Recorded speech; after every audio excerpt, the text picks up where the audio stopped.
Assalamualaikum. Sebelum perkuliahan online ini dimulai, diharapkan kepada mahasiswa untuk mempersiapkan perlengkapan kuliahnya ya. Dan nanti akan ada kuis di akhir perkuliahan. Sudah siap? Topik kita kali ini adalah membahas tentang perencanaan regional.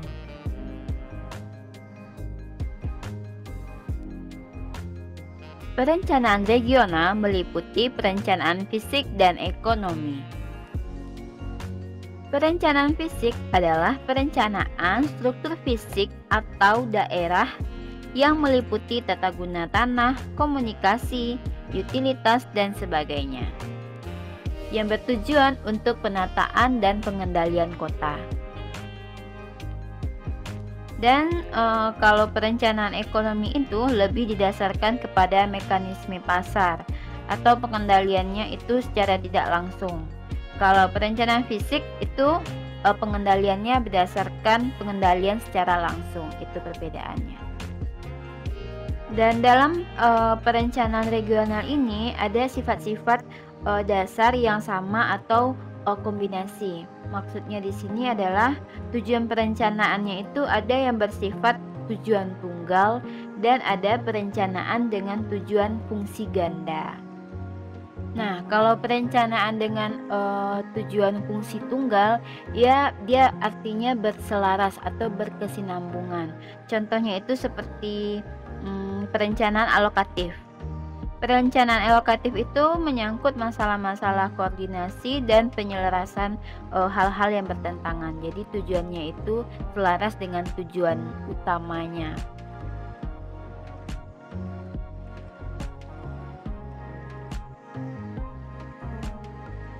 Lalu bagaimanakah dengan perencanaan dengan tujuan fungsi ganda?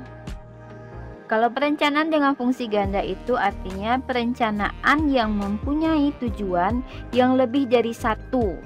Misalnya, contoh yang pertamanya yaitu tujuan perencanaan itu bukan hanya untuk kepentingan ekonomi saja, tapi juga ada manfaat sosialnya. Dan contoh yang keduanya, misalnya suatu daerah itu melakukan perencanaan pembuatan jalan untuk memudahkan hubungan antara satu desa dengan desa yang lainnya. Namun, ada sekaligus untuk menarik perusahaan-perusahaan yang baru untuk melakukan investasi sehingga pasar dan kesempatan kerja itu dapat diperluas. Jadi ada dua fungsi atau lebih dari suatu pembangunan itu ada manfaatnya yang lebih banyak. Perencanaan regional ini dapat didekati dari dua sisi. Yang pertama, perencanaan yang bersifat intraregional dan yang bersifat interregional. Perencanaan intraregional. Intra itu kan artinya bagian dalam. Jadi maksudnya perencanaan itu adalah daerah yang menghadapi masalah-masalah seperti urbanisasi dan sasarannya untuk mencapai hubungan yang serasi antara sesama penduduk, misalnya seperti pekerjaan dan lingkungan di dalam suatu daerah yang bersangkutan, perencanaan penyediaan fasilitas perumahan, rekreasi, penyebaran investasi baru, pencegahan kemacetan kota, dan sebagainya.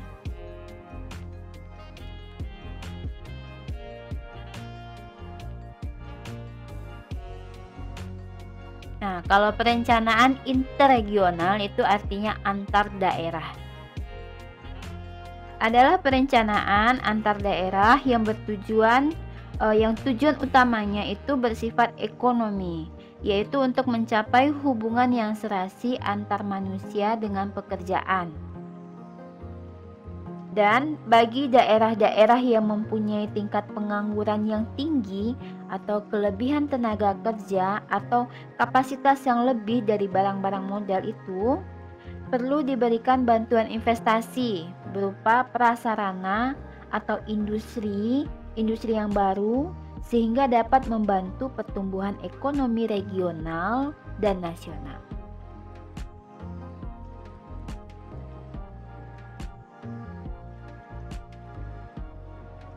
Teori tempat sentral atau central place theory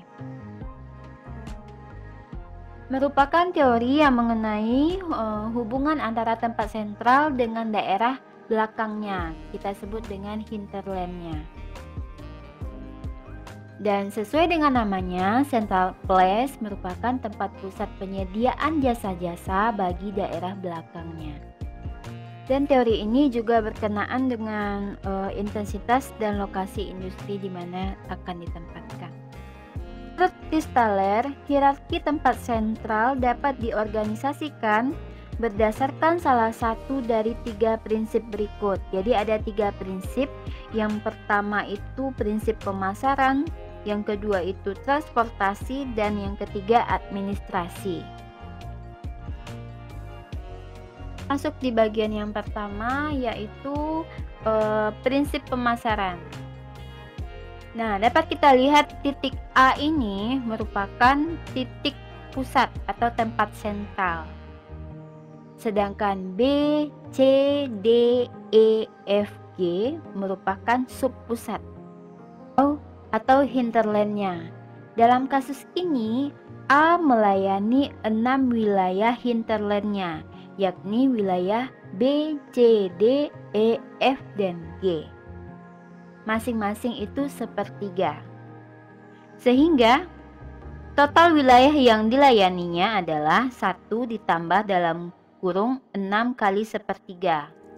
Jadi hasilnya sama dengan 3. Artinya ada 3 daerah baru yang didominasi oleh tempat sentral. Di sini diasumsikan daerah yang didominasi adalah daerah C, F, dan G. Jadi awalnya itu daerahnya B, C, D, dan F dan G ini daerahnya sama-sama tidak dipengaruhi. Kemudian 3 daerah yang dipengaruhi adalah C, F, dan G.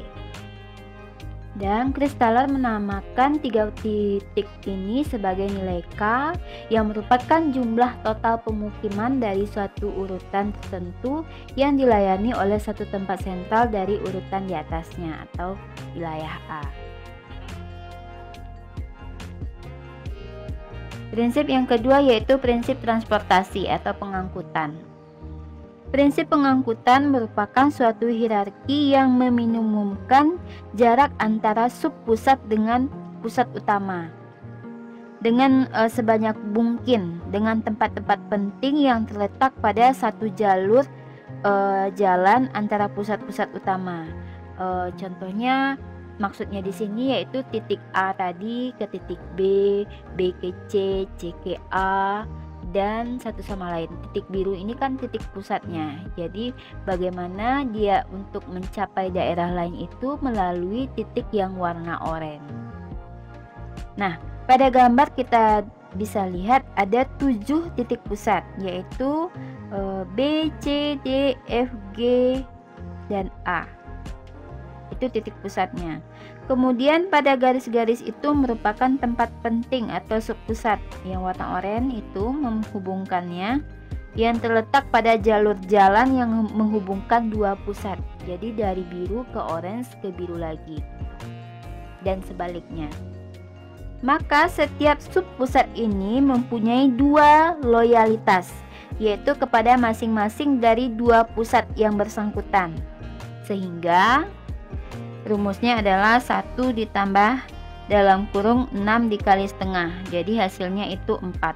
Kalau 1 itu artinya 1 daerah sentral, 6 hinterlandnya, dan setengah itu adalah 2 loyalitasnya antar masing-masing daerah. Jadi 4 hasilnya ini saudara bisa pilih 4 daerah acak yang lebih berkembang dibanding daerah lainnya. Saudara bisa ambil daerah A, daerah C, B, atau D. Asal daerahnya 4 gitu ya. Juga dengan prinsip administrasi. Di sini maksudnya adalah jika kita asumsikan loyalitas administrasinya itu 1, maka hasilnya atau rumusnya adalah 1 ditambah 6 kali 1, jadi hierarkinya itu 7. Jadi jika kita asumsikan tempat pusat administrasinya itu adalah 1, jadi rumusnya 1 ditambah 6 kali 1 itu hasilnya 7. Jadi diasumsikan bahwa dalam prinsip administrasi ini wilayah A mempengaruhi perkembangan administrasi yang setara dengan B, C, D, F, dan G. Nah, itu dia teori tempat sentral berdasarkan menurut Kristaller. Teori berikutnya yaitu teori kutub pertumbuhan. Perrock pada tahun 1964 yang merupakan seorang ahli ekonomi Prancis mengemukakan bahwa pertumbuhan itu tidak terjadi di sembarang tempat dan negara yang secara serentak, tetapi terjadi pada titik-titik atau kutub-kutub perkembangan dengan intensitas yang berubah-ubah, lalu menyebar sepanjang saluran atau sepanjang jalan yang beraneka ragam dengan pengaruh yang beraneka ragam pula terhadap keseluruhan perekonomian. Dengan demikian, growth pole dapat didefinisikan sebagai suatu badan yang terdiri dari unsur-unsur ekonomis yang terkumpul di suatu tempat geografis yang berhubungan satu sama lain sehingga dapat mempercepat perkembangan pembangunan. Growth pole merupakan potensi perkembangan bagi unsur-unsur ekonomis yang ada dan dapat menarik unsur-unsur ekonomi lainnya yang belum ada, sehingga merupakan awal dari suatu proses perkembangan. Dengan demikian, konsep growth pole merupakan suatu peralatan kebijaksanaan ekonomi. Selesai sudah materi kali ini. Sampai jumpa di materi berikutnya. Jangan lupa like, komen, dan subscribe channel ini. Dan seperti biasa, persiapkan kertas dan alat tulis saudara, dan kita akan memulai kuis. Bahan kuis akan di-share di e-learning kampus. See you. Assalamualaikum.